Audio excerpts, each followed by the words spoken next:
नमस्कार, आप देख रहे हैं चाणक्य न्यूज और मैं हूं आपके साथ मानवी ठाकुर। आज की कुछ खास खबरें। थाना मिर्जापुर बड़गांव सर्विलांस व स्वाट की संयुक्त पुलिस टीम द्वारा दोहरे हत्याकांड का खुलासा करते हुए 2 हत्यारोपी गिरफ्तार। कब्जे से हत्या में प्रयुक्त एक चाकू, एक हथौड़ा, एक पिस्टल, 32 बोर व 2 कार बरामद, जिसके संबंध में वरिष्ठ पुलिस अधीक्षक अभिनंदन सिंह सहारनपुर द्वारा जानकारी दी गई। सहारनपुर में अलग अलग पीरियड में इनके कैसे कनेक्शन जुड़े और कैसे पहुंचा गया, क्या ये 18 अप्रैल को थाना बड़गांव क्षेत्र में एक डेड बॉडी मिलती है। पुलिस को उसकी सूचना मिलती है। वहां पर फॉरेंसिक टीम के साथ हम लोगों ने जाके पूरे मौके का मुआयना किया, बॉडी को कब्जे में लेके एक मुकदमा दर्ज कराया। उस बॉडी पे 3 फायर जो आर्म की इंजरी थी, 3 गोलियां उनको लगी थी। पुलिस जो व्यक्ति थे उनको पहचान कराने में लगी हुई थी। अभी तक वो अनआइडेंटिफाइड ही चल रही थी। इसके बाद एक डेड बॉडी हम लोगों को थाना मिर्जापुर क्षेत्र में मिलती है, एक महिला की डेड बॉडी। इसके बाद इस महिला को भी शार्प इंजरीज थी, शार्प वेपन से इसको इंजरी थी और वहाँ के ग्राम प्रधान से तहरीर लेकर एक मुकदमा महिला की हत्या का भी दर्ज कराया गया। ये दोनों डेड बॉडीज अज्ञात में थी और इनको पहचान करने के और पूरे घटनाक्रमों को इनका अनावरण करने के लिए टीमें लगी हुई थी। शुरू में हम लोगों को ये 2 अलग अलग आइसोलेटेड घटनाएं लग रही थी, लेकिन जैसे जैसे हमारी इन्वेस्टिगेशन इसमें आगे बढ़ी तो बाद में हम लोगों को पूरे घटनाक्रम का पता चला और ये दोनों बेसिकली एक ही घटनाक्रम से जुड़े हुए निकले। इसमें पूरा मामला ये निकला कि जो मृतक व्यक्ति थे जिनकी डेड बॉडी मिली थी हम लोग को बड़गांव में, उनको विक्रांत के रूप में आइडेंटिफाई किया गया और जिस महिला की डेड बॉडी मिली थी उनको राखी के रूप में आइडेंटिफाई किया गया। ये दोनों लोग डूडा में काम करते थे। जो महिला है वो कोई एक संविदा कर्मचारी थी डूडा में, बागपत में, और ये जो विक्रांत है वो भी डूडा कर्मचारी थी। इन लोगों के बीच में पिछले कुछ टाइम से आपस में संबंध चल रहे थे और इनके बीच में इस चीज को लेकर विवाद हुआ था कि मथुरा में एक प्लॉट विक्रांत खरीद रहे थे और उस प्लॉट को ये महिला जो है, जो मृतका है, वो अपने नाम कराना चाहती थी। इस चीज को लेकर दोनों के बीच में विवाद चल रहा था। ये जो मृतका है उनके संबंध एक सुधारस नाम के व्यक्ति जो कि बागपत के ही रहने वाले हैं उनसे भी थे और सुधारस को मृतका ने ये बताया कि ये विक्रांत को अगर आप हम दोनों लोग मिलके रास्ते से हटा देते हैं तो इसके एवज में हम लोग फिर आगे एक साथ रह पाएंगे। और उसके बाद विक्रांत से लगातार जो दबाव बनाया जा रहा था कि वो जमीन उसके नाम कर दे और कुछ पैसे इस महिला को दे तो उसको हम लोग लेके साथ में रहा जाएगा। तो इसी क्रम में वहां पर इन लोगों ने मिलके विक्रांत की हत्या की बागपत में ही और वहां से फिर दोनों लोग निकले। अपनी एक गाड़ी जो है सुधारस की, उसको लेकर ये लोग निकले और यहाँ पर बड़गांव क्षेत्र में लोगों ने डेड बॉडी को डिस्पोज कर दिया। इसके बाद इन लोगों के बीच में भी खिटपिट होने लगी।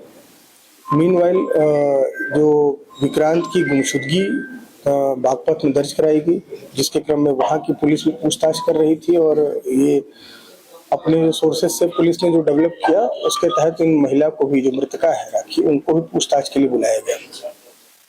तो इस बात से आशंकित होके तो सुधारस ने सोचा कि ये जब महिला तक पुलिस पहुंच रही है तो कहीं ना कहीं आज नहीं तो कल पुलिस हम तक भी पहुंचेगी। तो इन लोगों ने एक प्लान बनाया कि जो महिला है उनकी भी हत्या कर दी जाए ताकि कोई साक्ष्य न रहे कि विक्रांत की हत्या में सुधारस का भी हाथ था।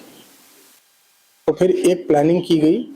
जो सुधारस ने जो महिला है मृतका, उनको बताया कि हम लोग चल के एक फार्म हाउस में पार्टी करते हैं और उनके साथ एक व्यक्ति और है जो कपिल नाम का व्यक्ति है, जिसकी जान पहचान थी एक फार्म हाउस वाले से।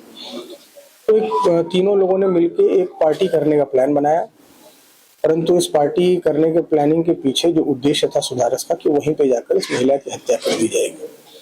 वहां पे जब ये लोग पहुंचे फार्म हाउस पे, वहीं पे महिला की हत्या कर दी गई और उसके बाद वहां से एक जो नेक्सॉन गाड़ी है जो कि कपिल की है, वहाँ से उस गाड़ी में बॉडी को डालकर जो वहाँ पे उसको डिस्पोजल किया गया, जहाँ पे हम लोगों को मृतका की डेड बॉडी मिली थी।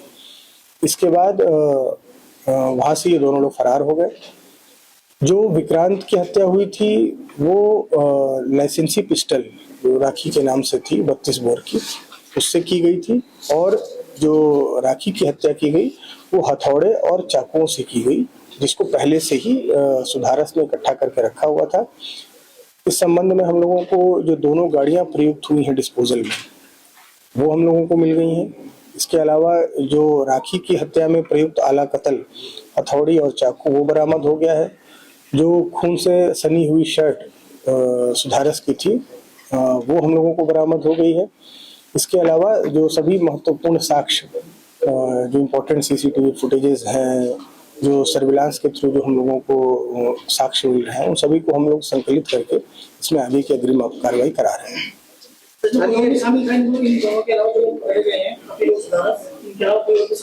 नहीं, अभी ये इन लोगों का ही एक ग्रुप था, तो इस ग्रुप इन्होंने ही ये घटना की है। और ये फार्म हाउस एक व्यक्ति हैं देहरादून के, उनका था, और उनका जो केयरटेकर था वहाँ फार्म हाउस का, उसकी दोस्ती कपिल से थी, तो इसलिए उसने दोस्ती के नाते कपिल को चाबी दी थी। नहीं, अभी तक की जो पूछताछ हुई है, जो इन्वेस्टिगेशन हुई है, तो उसको इस पूरे घटनाक्रम के बारे में कोई जानकारी नहीं थी कि इन लोगों की क्या प्लानिंग वहाँ चल रही है। जी,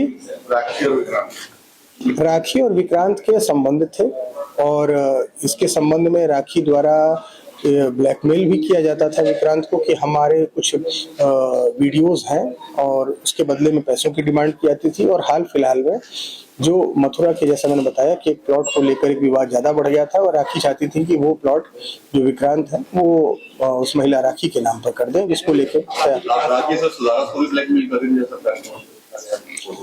देखिए, सुधारस से ये डील की जा रही थी कि अगर सुधारस और राखी ये दोनों लोग मिलकर अगर विक्रांत को हटा देते हैं तो हम लोग इसके बेनिफिशियरी होंगे।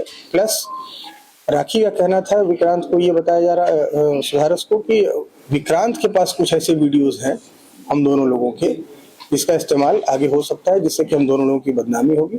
तो इस डर से ये डर दिखाकर सुधारस को इस प्लानिंग में शामिल किया गया, और फिर पूरे घटनाक्रम को अंजाम दिया गया। क्या रिश्ता है? ये लोग दोस्त हैं आपस में, और पहले से इन लोगों के आपस में जान पहचान थी। सुधारस जो है भाजपा नेता है तो बताया जा रहा है, इसके बारे में अभी कोई हम लोगों को जानकारी नहीं है। ये हम लोग इसको ड्यूरिंग इन्वेस्टिगेशन में सारी चीजें आएंगी। विक्रांत के 3 गोलियां लगी की बात सामने आई, किसी पिस्टल से 3 गोलियां लगी? वो राखी की ही लाइसेंसी पिस्टल है, जिससे वो 3 गोलियां चली थी। टीम के लिए कोई नाम नहीं, ये टीम ने बहुत ही अच्छा काम किया है। जो थाना मिर्जापुर की टीम है, उन्होंने जो हमारी सर्विलांस की टीम है उसके साथ मिलकर बहुत ही कम समय में बहुत तेजी से इस चीज को बड़े प्रोफेशनल ढंग से इसको इन्वेस्टिगेट किया। इसलिए इस पूरी टीम को मेरी तरफ से 25,000 रुपए नगद इनाम दिया जाता है। सर, इसके अंदर में पुलिस कब तक चार्जशीट दाखिल करेगी?